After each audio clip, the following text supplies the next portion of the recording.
Whoa! You go! Welcome, everybody, to another episode of Quarter Twins. I had somebody ask me, how often do you guys do episodes? And I said, we do them every week. And they were like, wow!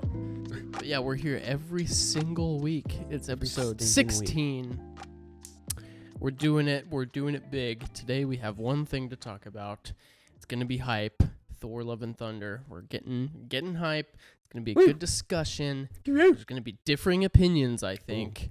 We shall see. But as always, thank you so much for listening, for watching, wherever you are. We love you. Wherever you are enjoying this content, thank you.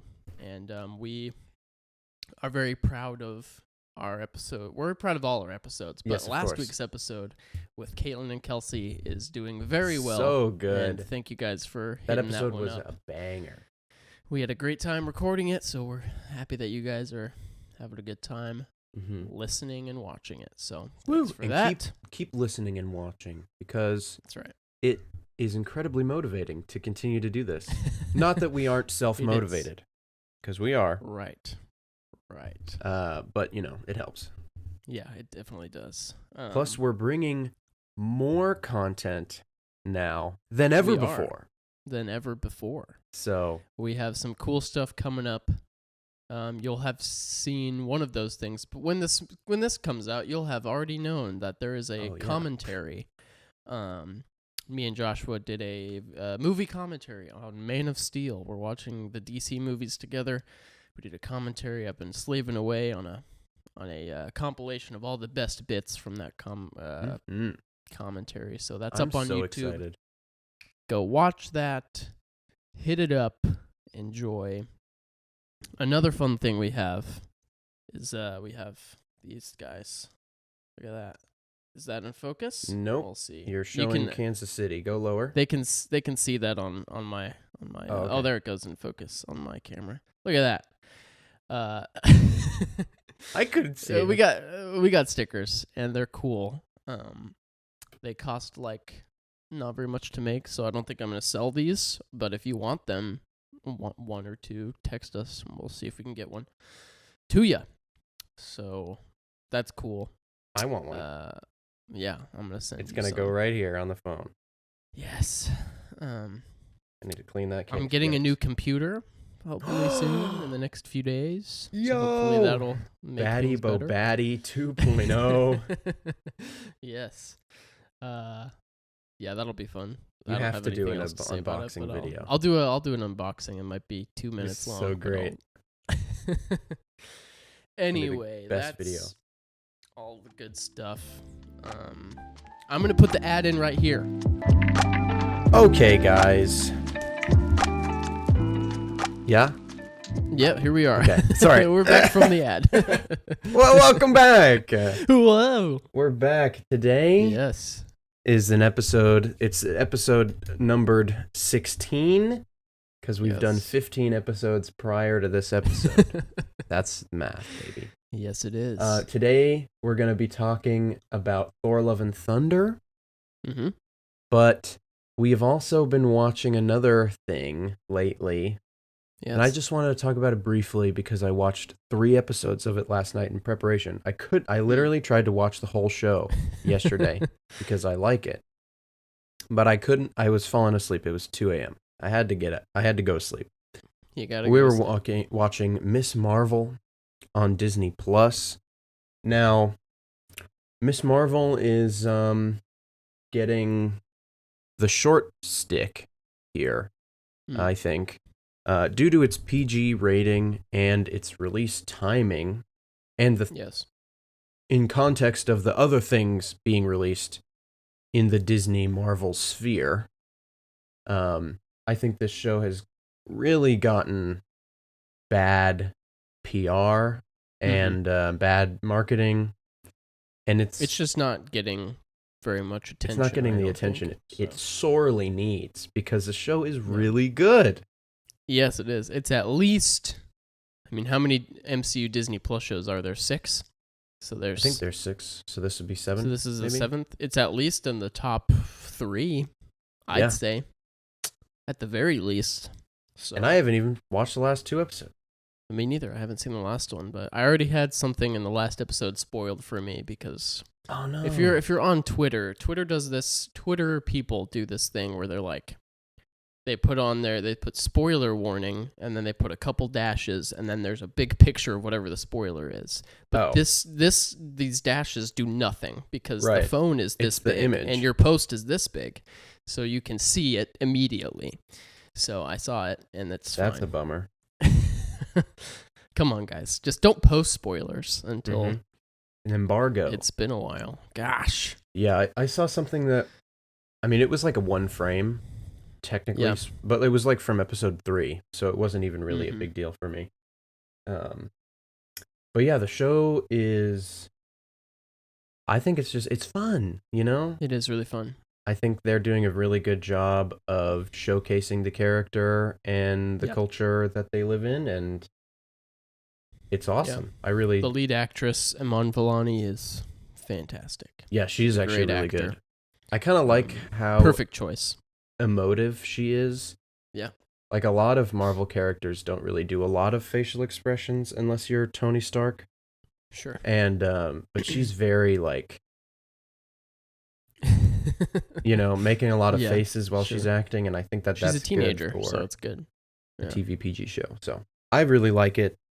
It might not be for me, but I like it anyway. So I remember like in one of our first episodes, or maybe it wasn't even in an episode, we were just talking about the podcast, and I mentioned Miss Marvel was coming out eventually, and we were like, we won't talk about that.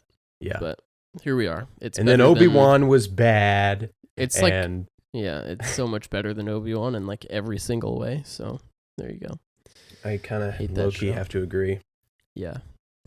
It's just like everything I've ever talked about like, film is subjective, but like art is a thing, and you should like try to make good art. Like Miss Marvel is like artistic. There's passion and love put into every aspect of the show. It doesn't have the strongest villain. Like that's my only real negative, is the villain isn't really particularly interesting, but like everything else is good, I think, and it's awesome. It all works together really well. So yeah, which maybe is something to be said about the other thing we're talking about today, or maybe not. We'll find out. Okay. So we want to talk about Thor: Love and Thunder now. Just a brief little thing about Miss Marvel. Go watch it. You should watch it. We might do a full review later once we finally finish all of the episodes, because the last episode came out yesterday. Yep. So maybe next week we can go into more detail on that. But today we're talking about Thor: Love and Thunder, the 4th Thor movie. And here already is your first of the low-key controversies around this movie, I would say. Maybe not even controversies, but like Thor gets 4, but Captain America and Tony are dead. Like, yeah, right. I guess, I mean, who really cares about that, right? We're in phase 4, and I think that's something that I'm going to talk about a lot now. And this isn't spoiler territory at all. But like after Endgame, especially after Far From Home, like now that we're outside of the Infinity Saga, I just feel less like pressure almost to look at these movies in like a very critical way. And I'm just like, I don't know, I feel like I'm more free to just enjoy them. And so I don't really have a lot of negative things to say, because I was just having fun watching this movie. I really did enjoy it. I think there's one joke that they used throughout the whole movie that's really annoying and not funny, and like something that we used to think was funny 9 years ago. And I was like, Taika, this is not it. You missed. And it just kind of happened throughout the whole movie, and I was a little disappointed that continued to happen. So that I didn't like, but the rest of the humor I thought was really funny. The action in this movie is super good, I think. And all the performances, aside from one that we can talk about in spoiler territory, Yeah. I think all of them, minus this one, is pretty good. So, Sure. you want to give a plot synopsis in your initial thoughts? Yeah, so what you see in the trailers at least is Thor he's gotten rid of the big belly. He's back in shape. He's hanging out with the Guardians of the Galaxy, and he's trying to figure out his identity, and he is doing stuff. And Jane Foster is Thor, has Mjolnir, and that's intriguing. He doesn't know what's going on with that. So they meet back up for the first time in quite a few movies. And so there's a love story aspect there with them kind of working on their relationship. And then the villain of this movie is Christian Bale coming in to the MCU for the first time as a man named Gore. And Gore is angry at the gods. All gods must die, he says. And he has a sword that can kill gods, so he's trying to kill him. And Thor doesn't like that, so he's trying to stop him. And that's the spoiler-free plot synopsis. Korg and Valkyrie are there. Zeus is in the movie. Stuff like that you can see in the trailer. So, Joshua had fun with this movie. I did not. Yeah, of us, who here has a Thor poster? All See, right? the thing is, this movie has some great posters. I mean, yeah, look at this poster. That's an awesome. Sorry poster. to the audio listeners, you cannot see the poster, but it's a cool, iconic image that will live in infamy forever of this film. You can at least in the you can say that the iconography of Marvel has never been bad. I think. No, and I really like the look of Thor in this. He's got his long hair back. He's got Stormbreaker. He's wearing a colorful outfit. I dig it. It works well. It's great. But yeah. I mean, I said I didn't have fun with it, but like I did enjoy it. I enjoyed it. It was it's fine. I think it's pretty much it's just whatever. It is a movie that exists, and that is sometimes worse than anything else. Yeah, I don't have much else to say other than in spoiler free, other than just like it's definitely a movie where it's like if you enjoy it, that's great. Because like we've talked about, art is subjective. We talked about that a lot in the Obi-Wan. Art is subjective, and comedy is even more subjective, I'd say. Things that are funny to me are not funny to you, and that sort of thing. And so since this movie relies a lot on things that it thinks are hilarious, and I found almost none of them funny, that definitely made this movie less enjoyable for me. 'Cause, I do think it's worth pointing out that while Thor Ragnarok is low on my MCU list, I do think that movie is very funny. That movie was not written by Taika Waititi. He has some good stuff in that movie, but a lot of it was improv. Love and Thunder is written by Taika Waititi, and it's not funny, and it's not the same as Ragnarok, in my opinion. So that's worth pointing out. I think the Taika is a phenomenal filmmaker. I think he's made some really good stuff. But this one just didn't impress me from him. So yeah, I think it's worth a watch for sure. Like there's some really good stuff with Thor and Jane, and like you said, the action is pretty good. There's some really good stuff. Like you said, it's a fun time. So go see it, I guess, if you want. Or if you don't, that's fine too. Go check it out, guys. And then you can watch the rest of the episode. Yeah, there you go. Right? Or if you're like my mom, you watch the whole episode and get spoiled, and then watch the movie anyway. But, yeah. What we're talking about is, super nebulous anyway. So what does it matter? Go ahead and watch the whole episode. Yeah, Spoilers. All that being said, if you like this movie, that's great. I have lots of negative things that I can talk about, so that's great. I So don't if I can respect your opinion, you guys have to respect my opinion, right? Oh, So there you go. there it is. The truth comes out. You have to be subjected to my You have the to be things I hate about this movie. subjected to my subjective opinion. Yes. Ooh. All right. So. Should we start? The good, the bad, the funny. Mm-hmm. Thor: Love and Thunder. Spoilers ahead. Spoiler. Starting with the bad, discussion. because we're a positive podcast. Yes. Yes. We like to end with the good. Right. Okay, so bad stuff. Mm-hmm. I'm gonna go first, and then we'll just let Jordan run wild here. Yes, please. Supposedly. Okay. Supposedly. My only two bad things. Well, I guess there's three. I'll talk about three. Russell Crowe plays Zeus in this movie. He sure does. And I thought it was really bad. I thought he did a very bad job. I didn't like his accent. No. I didn't like his acting. And I didn't really care for anything he said or did as a character either.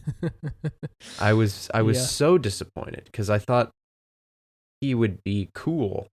And like Hercules is in this movie. Well, yeah. Or in a post-credit scene. At the very end, in a post-credit scene. Right. Post-credit scene, yes. And I thought, okay, like all of these gods are here in this super huge place. And I thought it would be really cool. Mm-hmm. But it's not. It was like it's all played for comedy, which I guess we have things to say. I thought most of the jokes were funny. I actually like laughed a couple times or had like my little Gen Z chuckle. Yeah. Like a right. But that whole scene was a little like not great for me. Other than Korg's god. There's a weird like anime dumpling character god. He says, "This is Bao, the king of the dumplings," or whatever. I was like, what? The dumpling god. What am I watching right now? Anyway, it definitely was that was a weird choice for sure. So strange. Natalie Portman is the other actress that I didn't like so much. Yeah. I think she's really good as Jane and can play Jane. And I think in general she's a pretty good actress. She's amazing in Black Swan. Sure. But I don't know. She doesn't feel like a Marvel superhero. Mm-hmm. You know? She just like when she's Thor, she like turns into a different person. Like she doesn't act how Jane Foster would act if she just became a god, right? Like it's very strange.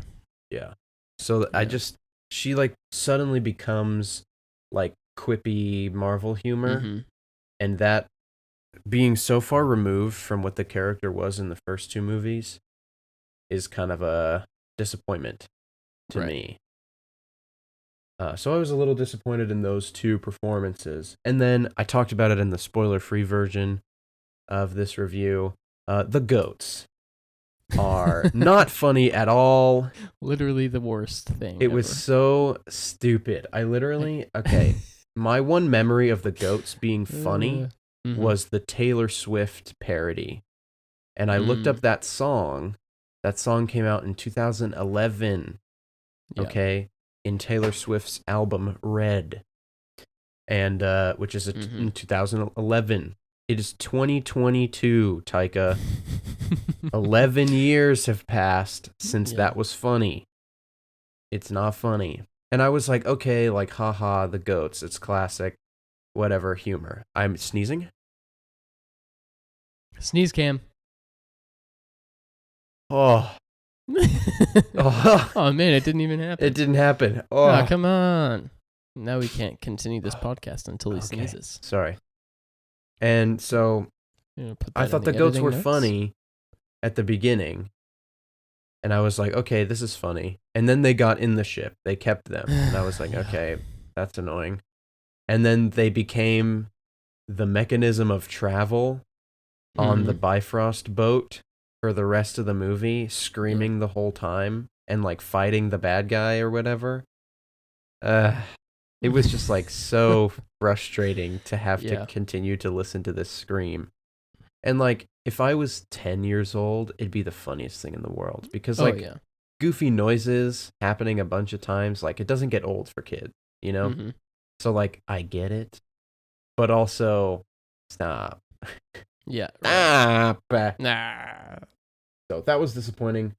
I have nothing else egregiously bad to say. I thought Jane's cancer stuff was kind of thrown in just so she could die. It wasn't anything that was like established. I mean, you don't have to establish everything in prior movies. That's not how movies work. But I still thought it was like, she has cancer, she's fine, she's doing chemo, and then she finds Mjolnir, it heals her, but then it's also killing her. And then it heals her, and then it's killing her. And it's like, well, what are we doing here? And Mjolnir being attracted to Jane just because Thor said one thing to it. It's kind of funny. I know that Odin said something to Mjolnir and it like heeded the call or whatever, but that was Odin intentionally like casting a spell into the hammer versus Thor just randomly saying something to his hammer. Talking to his hammer like a pet, basically. Just being like, hey, protect Jane if, you know. Right. Whatever. So I thought that was kind of silly. Yeah. But we'll talk about it's a very the hammer silly later. Yeah. Yeah. It's a very Jordan. silly movie.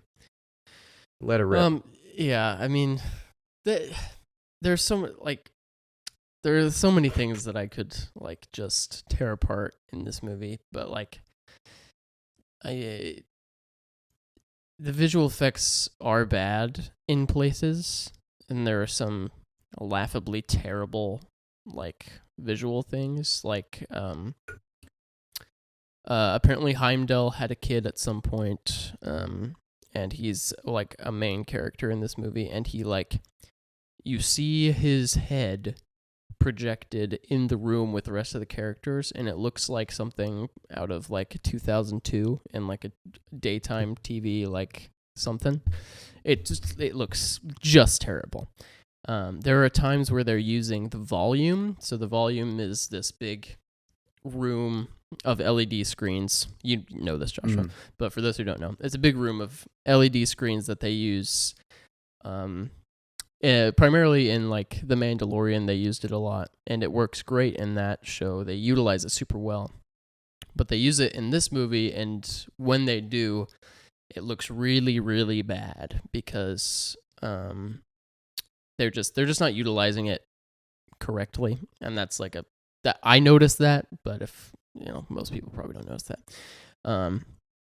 Yeah, and I just don't think it's funny at all, really. I mean, like, I laughed a few times out of just, like, cringe. I think this is the most cringe Marvel movie. It's so, like, uncomfortable, and, like, Chris Hemsworth is a great actor, and he loves playing Thor, and he's really good at it. But I feel like he's just really struggling to deliver these lines Taika wrote for him, and there's some just, like... There are some really good lines that he does, but there are some really cringe lines. And pretty much everything Jane says as Thor is cringe. Yeah. Korg is not funny at all in this movie. He doesn't say one funny thing. He's just around because he was in the last one and people loved him in the last one. And he is really funny in that movie, but he's not funny in this one. This is all subjective, okay? But like, I didn't find any of it funny. The goats weren't funny. So the MCU is doing this thing where everything is just Saturday Night Live. This movie is the epitome of Saturday Night Live comedy. There is a very long sequence of the like stage play that has Matt Damon in it, the youngest Hemsworth brother, and Melissa McCarthy as Hela in it. And they're doing this like it's so long. It goes on forever, and it probably is like a minute and a half, but it is like, it's not funny, and it's just like the funny thing is that is a parody within this movie but this movie has comedy that's written exactly like that parody, and it just makes this whole movie feel like a parody of a Marvel movie. This movie feels like it's making fun of itself. And sometimes that's a good thing, but it didn't work for me here. It just overall just feels super rushed visually. Everything just like feels like it's the most like the best example of a product. They just put it out there. And if you watch interviews with the director and the main cast, like they're all just kind of like, this movie we made is, it's fine. We made it. Cool. Go see it, I guess. There's this one video, they did the notes on the scene videos on YouTube. Taika Waititi and Tessa Thompson are like looking at a scene from the movie, and Taika Waititi is like, look at these visual effects, they suck. And it's like, that's not a good thing for a director to say about his own movie. And then Tessa Thompson is like, this reaction is out of place. And he was like, oh yeah, I didn't even notice that. It's like, dude, it's your movie. Like, you're supposed to know what happens in your movie and not like talk trash on your visual effects artists that you're making work for very little money. So anyway, it's just like it's a machine, man. It's a machine. It literally is, and that's a cliche thing to say, but like, it is just a machine. Like all these movies right now, except for maybe the exception of Doctor Strange, which even that has a big part in the middle that feels like a product, and it's just like whatever. And I'm just, it's just frustrating because the MCU can be so much more, and I wish that it was taking itself seriously. Like, the events of Infinity War and Endgame are so like dramatic and heavy, and it's never addressed again, and it's a joke. Like, they're making fun of it now. Like in this movie, in New Asgard, they build an ice cream shop that has the Thanos gauntlet, and it's called like Infinity Cones or something, and it has the Infinity Gauntlet with like, is that funny? Do you think that's like what?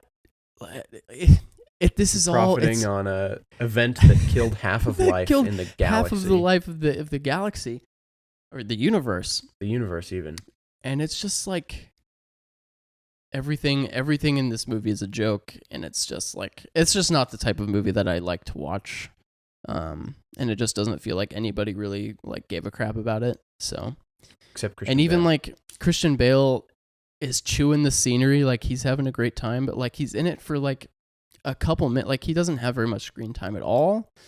And I don't think his character is used well at all. I think we disagree on that later, but like, I don't know. I won't ever think about it again. I'm probably not going to watch it again. But there's some good stuff too. So there's some good. That's good. Yeah. I'm sorry. I feel so. This is. The past month or so, I've just been like, the Obi-Wan thing happened, and that was really disappointing for me. And this movie, I'm just like, I'm feeling very just like drained. Just like this stuff that I am supposed to love, I am not loving, and it's frustrating. But it's disappointing. I understand. I've talked for far too long. No. You. This is a safe space to vent thank you. Your frustrations with the world, yes, and Disney, probably mostly is what we've. If you're listening, Disney, just do better. Lightyear, Obi-Wan, Thor. Yeah, it's all terrible. We got some different stuff coming up, so that's true.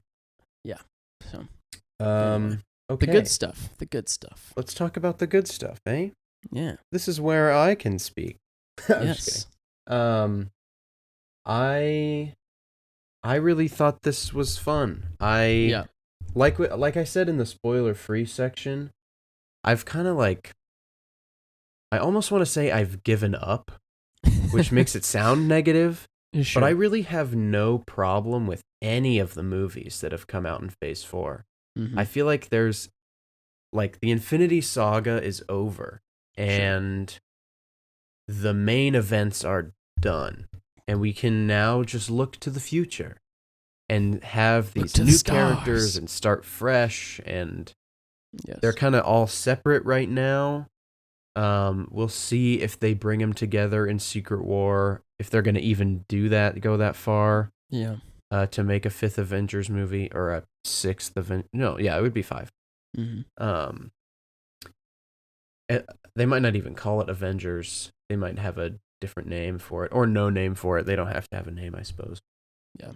But I just feel like we've kind of reached, we've hit critical mass, and now we've passed critical mass, and everything extra is just that. It's extra stuff.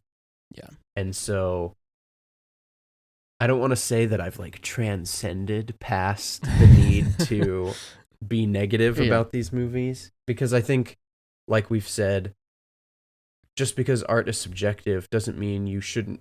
People who make art should be the ones that are criticizing it and working to make it better, and being impassioned by their work. Yeah, they should be making the best thing that they can, and then it's up to us, the audience, to either like it or not like it. Mm-hmm. But yeah. So when people make things to make things, not to express something, it's not art, right?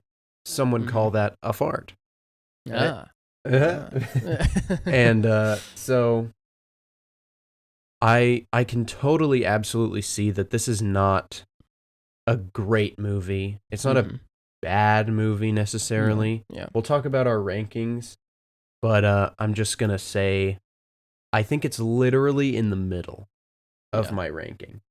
That's fair. Which, as someone who mostly thinks positively of this movie, putting it in the middle would sound somewhat negative, right? That's a 5 out of 10. That's an F. So, yeah. Also, side note, just like education. I know I'm done with education, but what's up with 50% of your grades or lower is all an F? So you have a 50% chance to get an F. And then you have 10% to get each of the other letter grades. That doesn't sound fair. It does. That It's doesn't not seem fair. Yeah. No, I mean, obviously, it works out. It works out. You know? Yeah. But just when you look at it, like in terms of the It's percentage out of frustrating, 100 chance to get each grade, it doesn't sound fair. But like, that's I not got how it half works. these questions right, but I am failing. So Yeah. You got half of the questions wrong. I'm a failure. Yeah. Don't, like, people who are still in PTSD. school, if there are any people in this podcast world that are still in school, study hard, learn a lot, you know? But, don't care too much about it, because I got a degree and my Now you're GPA doing a was not podcast, brought up in my so. interview. I have a job. So, There you go. don't worry. It's fine. Yeah. If you want to go to grad school and go beyond or whatever, then they have like stipulations and stuff. But if you want to go to grad school, then you probably are also working very hard in school. So there's that. Anyway, I'm not talking about important things right now. Let's talk about the good stuff. The action in this movie is so good, you guys. I thought it's not that good. I mean, come on. I thought it was really good. Okay. Like, obviously, with things like Stormbreaker, Thor just swings it around, right? That's never going to be 10 out of 10, most unique and special, crazy, awesome action. But having Thunderbolt, Zeus's lightning bolt that he uses, you could throw it around, you can use it as a sword, it can strike lightning with it, you can break it into 2 knife, dagger things. It's unique. It does a lot of things, you know? And they can use it in special ways. Mjolnir was shattered by Hela back in 2017. And now that it's reformed in Jane's hand, Mighty Thor's hand, she can throw it and it like re-shatters into a bunch of little Mjolnirs that fly around and kill all the shadow monsters and then come back into one solid hammer that she can also use. Plus, it has the properties of Mjolnir, flying, spinning real fast, doing all that stuff, which I think is awesome. So, and the Necro Sword is cool in its idea, I think is cool. But Christian Bale also uses the hilt as a hammer a couple times. Like he'll hold the blade and swing the hilt end to kind of like use a different shape when fighting someone, and I think that's really cool because not a lot of people look at swords like that. Like back in the day, in like the Crusades and stuff, knights had a ton of armor, and they could hold the blade of a sword and have like sharp hilts that they could use as pickaxes or hammer type weapons, and like change momentum and arcs swing speed and stuff like that. I'm a sucker for action, you guys. I'm going to say it now. When you have unique action that's not just punching or pew pew guns, you can't even see bullets on screen unless they literally focus on a bullet through space, like Suicide Squad. It's like, it's fun when there's unique action. Yeah. And I think this movie has a lot of unique action, which makes me enjoy it. It's one of the reasons I liked Eternals so much. Unique action. People don't like the action in that movie. They're like, the action sucks. Like, guys, what are you it's kidding? Cool though. Like everybody's Kumail using their powers. Nanjiani uses literal finger guns. Finger guns. How is that not cool? It's so cool. It's awesome. So that's my like biggest thing. Yeah. Is I thought the action was really fun. I thought the sequence, there's like a black and white sequence where they're fighting big monsters and stuff. It's pretty dope. I thought that was really, really cool. Yeah. Yeah, really creative. Speaking of the black and white scene, the other two major points are that I thought the second half of this movie, where they like actually got to the things they were gonna do in this movie, I thought it was really good. I think Gore is a really good villain. I think, as you said, he was underutilized in this movie criminally, sadly, and he's gone. Oh yeah. Spoiler alert: he's dead. Yeah. So that's disappointing because I really thought that the character is like such a cool concept. So Gore is a guy who lived on a desert planet, and all of their resources of their village was destroyed, or like over time the world dried out and they couldn't find food or water anymore. So he's like walking around the planet with his daughter, and they're like too weak to continue, and she dies, and he's real sad about it. He buries her and like thinks about dying right next to her. Low-key, he's like good parenting. Praying to his god this whole time. Yeah. Praying to his god the whole time. And then he kind of just rolls over, and there's like an oasis right there. Bummer for his daughter, I guess. Yeah, right. And he goes over there and meets his god face to face, having just killed the previous wielder of the Necro Sword, a weapon designed to kill gods. Similar in power, I would say, to the Darkhold, in terms of like magical prowess and evilness. And so the god is like, hey, by the way, you guys should just worship me because I'm awesome. I'm not going to do anything for you guys. No gods do anything for anybody. It's kind of the vibe of this movie. Especially this Lightbringer guy who he's worshiping. Well, Gore gets really pissed, and he just learned that there's a sword sitting on the floor next to him that can kill gods. So he picks it up and kills his god. I want to talk more about Gore, the negatives. I have another glaring bad issue that I want to bring up, but carry on.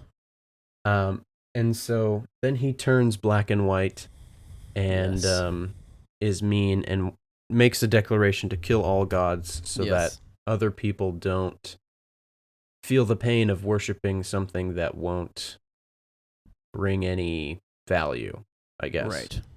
Is his point of view from now on. Completely, he's just super angry, has a reason to live again, completely. I mean, like, I don't know. he kind of forgets that his daughter exists, which I think Yeah. is I think kind of odd. they're like, they never commit to it fully, but they kind of imply that the sword is like corrupting him, Mhm. and like he does have this like want to kill gods, but it's also like corrupting him in some way. Sword wants to kill God. Yeah. But okay, so here's my biggest issue with this movie is this is a movie with Thor and the villain whose name is Gore the God Butcher, right? That's his name in the comics. He's the Mhm. God Butcher. He kills one god on screen at the very beginning before the Marvel logo even rolls. The He cold kills one open. god, and then he doesn't love kill cold a open. single god after that on screen. They tell us that he kills a bunch of gods. We see one other dead god, right? I'm like, Mhm. oh my gosh, look at all these gods Gore's killing. We don't see him kill a single god after that first scene, right? You know who we do see kill a god on screen later in the movie? Thor. Thor Thor kills Zeus, okay? He's alive at the very end of the movie in the post-credit scene. But Thor acknowledges the fact that he killed Zeus. For all he knows, he killed him, and he meant to kill him on purpose. He killed him, and after he kills Zeus, they kill a bunch of his soldiers, right? And they don't confirm if those guys are gods or not. But this is a place called Omnipotent City, where everybody who's there is gathering for like a god conference. So it would make sense that all these, so they Thor and Valkyrie and Jane and Korg mow through like 30 gods, right? So in this movie, I've seen Thor kill at least 30, 35 gods, including Zeus, one of the most powerful gods. And I haven't seen Gore kill anyone since the very first scene where he killed one guy.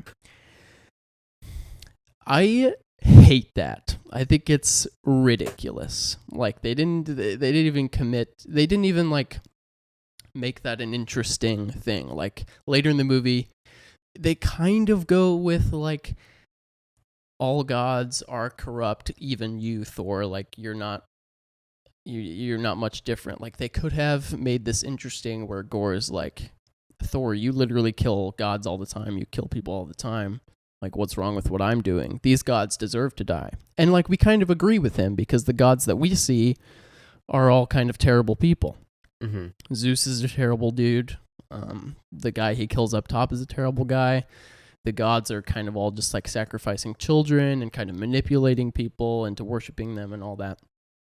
But they don't do anything interesting with that. There's nothing narratively in this movie that is like worth watching. I don't think they don't do anything with it. And I just thought it was Thor kills a god in a movie where he's trying to stop a guy from killing gods. I just was just like, what? Am I crazy? This is shocking to me that this happened. But anyway. Yeah. I mean, yeah. I think that is like, I don't think that that's Gore as a character's fault. No, I think that's the movie's fault for not focusing on the fact that happened or having it happen at all. Right? Like, Gore could have come in during that scene and killed a bunch of people.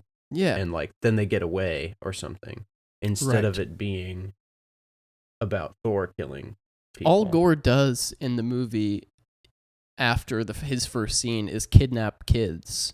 So he kidnaps a bunch of Asgardian kids, but that's all he does, and he's just getting to this place or this person called Eternity, right? Mm-hmm. That's all he does, and it's just not interesting. I don't think. But it is disappointing, yeah.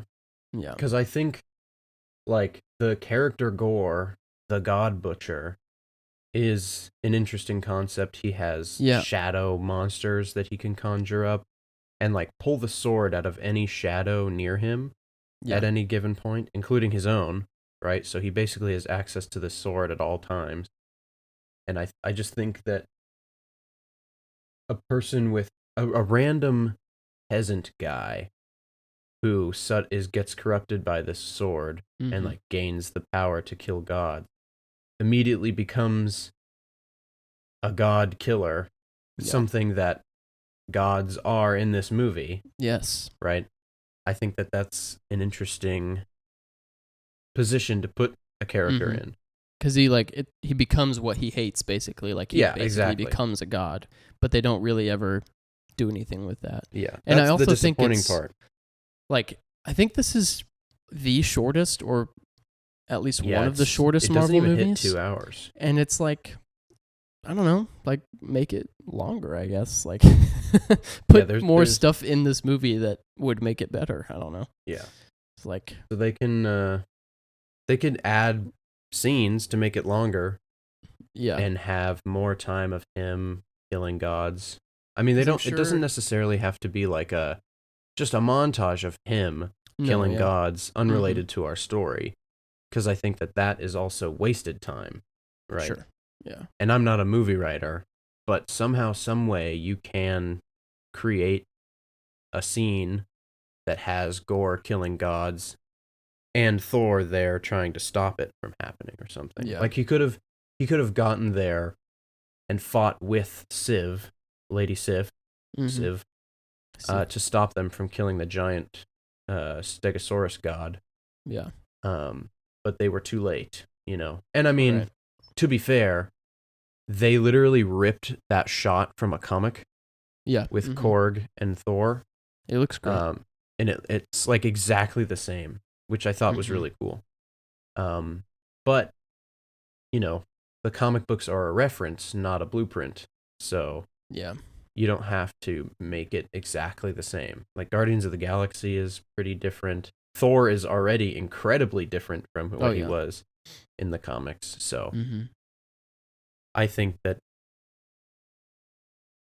like, there's more time you can put in some stuff that makes Gore actually good.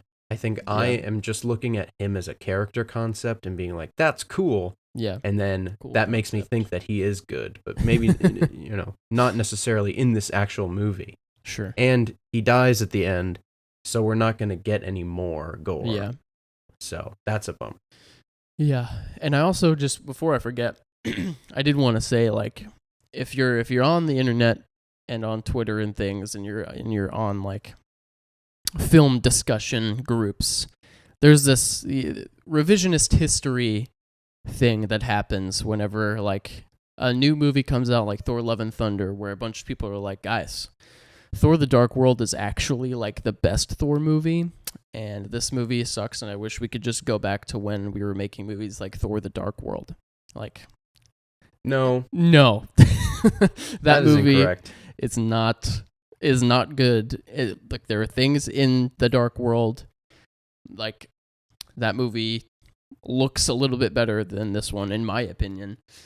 And there are some, like, choices made that I like a little bit more than this one, but that movie is still much worse.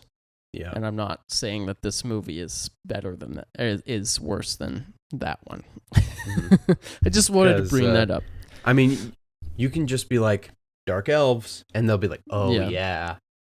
That was pretty bad. And the other side of the coin is, like, there is a lot more appreciation for the first Thor, which, say what you will about that movie, the first Thor, like, that had a director and artists who, like, made art and had passion for what he was doing. Like, I hate the Dutch angles, but that's a choice that he made because that's the best. That Thor is the best Thor movie Kenneth Branagh wanted to make, right? So that's, like, I respect that. This movie, like, just, it doesn't feel like, Taika Waititi is a great filmmaker, but this doesn't feel like Taika Waititi to me. It just feels like nothing. So, anyway. A more dilute version of Taika Waititi. Yeah. Taika Waititi trying to be Taika Waititi instead of just making a movie. Right. I can see that for sure. Yeah. So, gosh, this episode's short. I have some good stuff too that I haven't talked about anything good, so. Right, you go. Sorry. Even though I get distracted by the things that frustrate me, but I do really like some of the action in this movie. I think, like Joshua said, is really good. I like Giacchino's score. He never misses. He's great. The music is really good. I do like genuinely believe that Chris Hemsworth is just absolutely having a great time, and that makes whenever an actor is having a great time, and you can tell, that makes the movie more enjoyable. And I think Yes. he's definitely fun to watch, and he is loving it, and I love that for him as well. And I like, I do like some of the Thor and Jane stuff. Like, it was good to see Jane again. I'm glad that they, I think they did like develop her character pretty well. I think, like we talked about, when she is the mighty Thor, like that doesn't work as much for me. But I think the concept of Thor, this ultra powerful god, not being able to save the woman that he loves, is like an interesting concept. Right. And like the fact that he still loves her after all this time and is willing to, like, at the end, Gore gets to eternity, which, by the way, looks amazing. Like, that did look so the cool. character of eternity is like this silhouette, but it's like the silhouette of a person that's like filled with the universe, basically. And that they did some cool stuff with that, and that looks really cool. And so Gore's goal is, like, once you get to eternity, you can wish for something and it'll happen. So Gore's trying to get there so that he can wish for all gods to die. And so Gore and Thor and Jane all arrive at eternity together, and Thor is basically going to, like, let Gore choose to either kill all the gods or not. But Thor just wants to spend his last moments with Jane, who is also dying regardless, right? So that's, I think that was really cute. It's like really cute and heartfelt, and I liked that a lot. He does also like give Gore the option to save his daughter. Yeah, he's like, hey, you can also do this. You can choose love. Like, I'm going to choose love. Here, I'm showing you that I've learned this lesson. Not all gods are bad. Yeah. I'm trying to do something good, right? So I think that is very good. And yeah, he is like, I'll raise your daughter. Right. And so Gore decides to bring his daughter back, and she basically becomes Thor's daughter, which I thought was really cute also. That's which awesome. that I hope actress Yeah. that actress is Chris Hemsworth's actual daughter, which is really cute. Oh, really? Yeah. So that's super awesome. I like that a lot.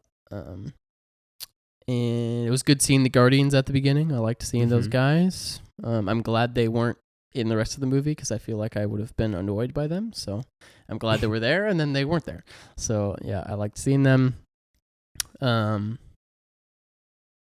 do I have anything else to say? Yeah, I think the black and white like sequence is super cool, and it doesn't like overstay its welcome. Like, it's there, and then it's, that is a part of the movie that happens, and it's cool, and then they left it alone, not like dragging the screaming goats out for the entire movie, right? Well. So, yeah. So overall, like, it's a cute, like, it is a Marvel movie, so it's, no Marvel movie is like terrible, right? It's like, there are some that I genuinely hate, but they all have a level of quality, right? So it is a Marvel movie. It has quality to it. It's not my favorite one by any means. So it was fine, right? So it was fun. I think this is a good moment to declare, is it art or is it fart? Oh, man. Oh, man. Is it art or fart? What do you think, Joshua? What's your take? Wow. This is kind of hard, actually. I enjoyed it. I'm going to say it was art. Nice. That's good. I think it was a fart for me. It was a pretty big fart. Yeah. Not a particularly impressive fart. That's okay. I mean, yeah.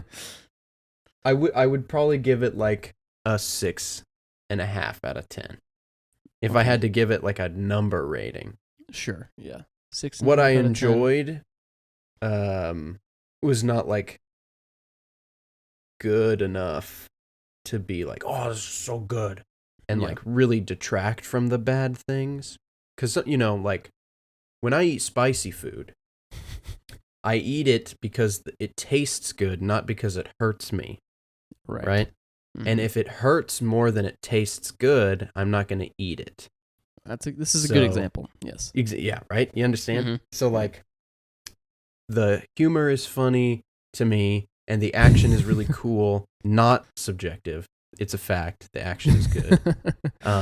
And gore as a concept is good. But the fact that he's only good as a concept and not as a character pulls away from the movie. So you got to weigh the positives versus the negatives. And in this instance, I don't think the positives fully outweigh the negatives. So I can look past them because I'm trying not to care as much about the Marvel movies anymore. And that's good too. Yeah. And I'm not saying that that's true for every movie I watch from now on, because this podcast will die if I just say every movie is good. So, But in terms of Marvel movies, I think right now I'm just like, yeah, Marvel. I'm all right with this now. Yeah. So that's where I would say. That's cool. Where does it place it in your MCU? Where does it fall in your Phase 4 ranking? And then where does it fit in your overall ranking? Oh, Phase 4 ranking. I can go if you need a minute to think about it. Yeah. It's the worst movie in Phase 4 in my opinion. It's the bottom. I think the other ones are Multiverse of Madness is the best one.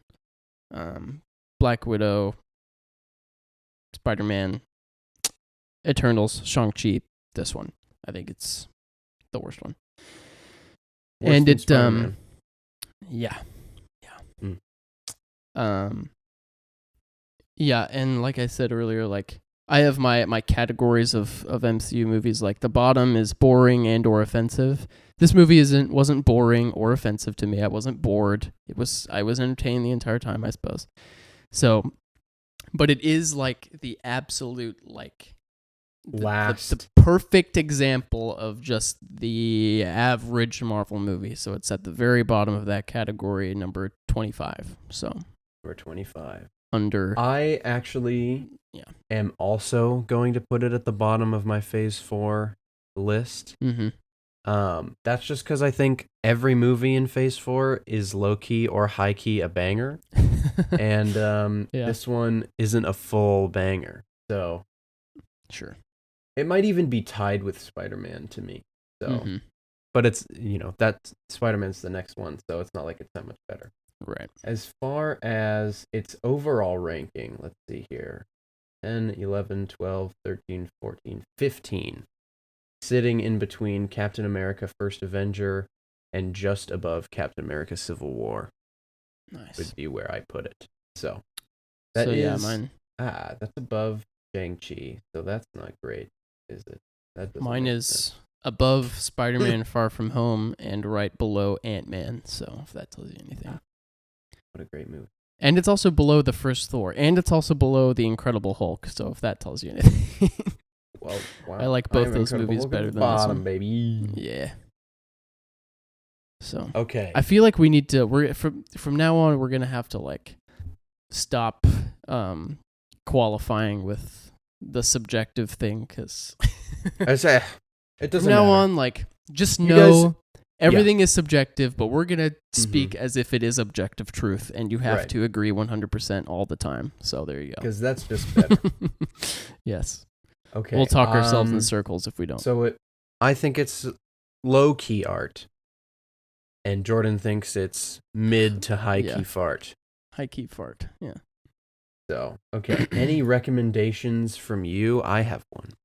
Oh, you go. That I think we should watch together. Okay. Mm-hmm. There's this movie called Coherence. Please say you haven't seen or heard of this movie. I have not seen or heard of this movie. Do not look up any teasers or trailers or watch or see anything what is it called? about Coherence? This movie. Coherence. Coherence. Okay. This movie blows my mind, bro. Okay. Okay. It's like I literally can't even describe it to you. Okay, I watched several years ago. Pretty much a fan favorite channel of us. Mm-hmm. They did a video on it back. Eric and Jacob did a video on it together, and I was like, I'm gonna watch this video. I watched it for free on YouTube. Someone just uploaded it to YouTube. I don't know where it is. If we can find it on there. But it's about a group of people at a dinner party. That's all I'm gonna say. And it's an indie film. The budget was like $500. That's a over exaggeration, but the budget is super small. Okay. It's very well written. It's very poorly acted and edited, but it's like on purpose. And dude, it's just like it's so good. I had completely forgotten about it because I watched it years ago, and someone brought it up at work this week, and I was like, oh yeah, I've seen that movie. That movie's super good. So we should watch that movie. You should watch that movie. Okay, good to know. Boom. Interesting. Coherence. I did think of something. I started watching the newest Star Trek series, Star Trek Strange New Worlds. Oh. It's good. It's really good. Have you seen Star Trek Discovery? No, I heard that one is not as good. But from my father and my father alone. So I see. My dad likes that show a lot. Okay, interesting. So well, yeah, I was just like, you know what? So one of my favorite podcasts to listen to is called The Weekly Planet. It's two Australian dudes that talk about things similar to what we talk about. And they did a whole episode about ranking or talking about all the Star Trek things that have ever happened.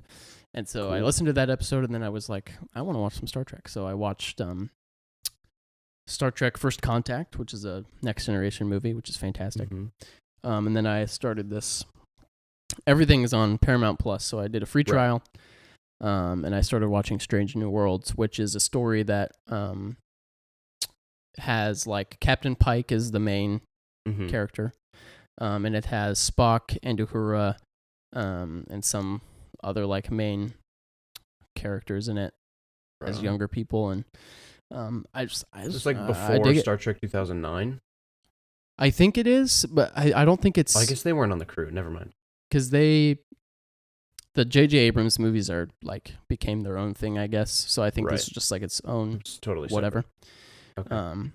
But yeah, I mean, Star Trek is something that I don't like take in super often, but like it is like I actually really like Star Trek as a whole thing. And I like when it's good. We should watch the complete original series. That'd be and fun. do like I've thought about this movies? Actually in the past. We can like talk about this week we watched so many episodes, and these are the episodes that we watched. Something like that. Yeah, it could be fun. So, you should also watch Star Trek Lower Decks, animated show. It's like kind of like Rick and Morty, but not like gross or offensive. But it's that kind of art style and kind of similar humor. Okay. Yeah, so I'm kind of on a Star Trek kick right now, so I'll check it out. And I'd watch like the first 2 seasons of Star Trek Discovery. It's kind of like Lost, where they go for too long. Yeah. So. Gotcha. Personal. Just kidding. So that's where we're at. Very nice. I got what? There's that. There's that. What are we doing next week? We are seeing Nope, the newest Jordan Peele movie. So I'm pretty pumped about that. I'm excited to talk about something that's not Disney, Star Wars, or Marvel. I'm really excited. We're gonna break out of our shell a little bit here. So I don't know if it is horror genre, but we'll see. So pretty pumped about it. We'll be talking about Nope next Tuesday, and yeah, it's gonna be great. We got the DC ranking coming up. We got some film score rankings coming up. We got some other fun stuff. So there's we got more commentaries coming out. We have episodes planned throughout the rest of the year. We sure minus one slot, which we haven't filled in November or something. So we have time to figure that out. Yes. But I mean, if Pretty you guys hype. have any thoughts or feelings of things you want us to see or watch, we can always amend the schedule. Yes. As we are the CEOs of this company, and the manual laborers at the bottom. So that's right. we The get whole to do it spectrum. all, so we can bring it all Wow. and listen to our viewers. So if you guys have anything that's like, oh, you have to go watch The Imitation Game, and we could talk about that, or whatever. There you So go. that could be fun. Yeah, let us know. Mm-hmm. Hopefully, I really like Nope, because I don't want to talk about a movie that I don't like again. Yeah, So we'll hopefully. You saw some looks pretty good. teasers or something that spoiled Yeah, it for you, or I think showed a that- monster or something. I think they might be being tricky, but the latest trailer I feel like gave way too much away. So we'll see. I'm going in with an open mind. I just want to love it. So when I watched Thor, I watched it with my friend, and we went in there and they showed the trailer for Avatar again. Oh my yeah, gosh, I'm pumped. It gets I better literally every time. think that movie is gonna be so good. If nothing else, it'll look great, and I think that's fine. It already is the best movie ever looking. Yeah, Best looking movie ever made. Yeah. So. Alrighty. That has been Quarter Twins, episode 16, Thor Love and Thunder. Watch Miss Marvel, watch Strange New Worlds, watch Coherence, and watch this podcast. You know what I'm saying? It's on YouTube, it's on Spotify, it's on Apple Podcasts. We are there. We're gonna maybe do TikToks again. We only posted the someday. one, so... But no promises, all right? Content creation is hard. It's hard. It's hard Not work. easy, guys. Yeah. We're really out here doing it big, all right? Yeah. So, but we do it for you guys, and we do it for right. ourselves, because this is a passion project. Yeah, we're making Okay. art. Yes. Yes. And we love it, and we love that some people out there also love it. Yes. So, at least like 15 to 20 people also love this. Heck yeah. So, that's awesome. You guys are awesome. Thank you guys for listening and watching consistently. And we will see you guys next week for Nope. Maybe a final review of Miss Marvel as well. We'll see you in the next episode.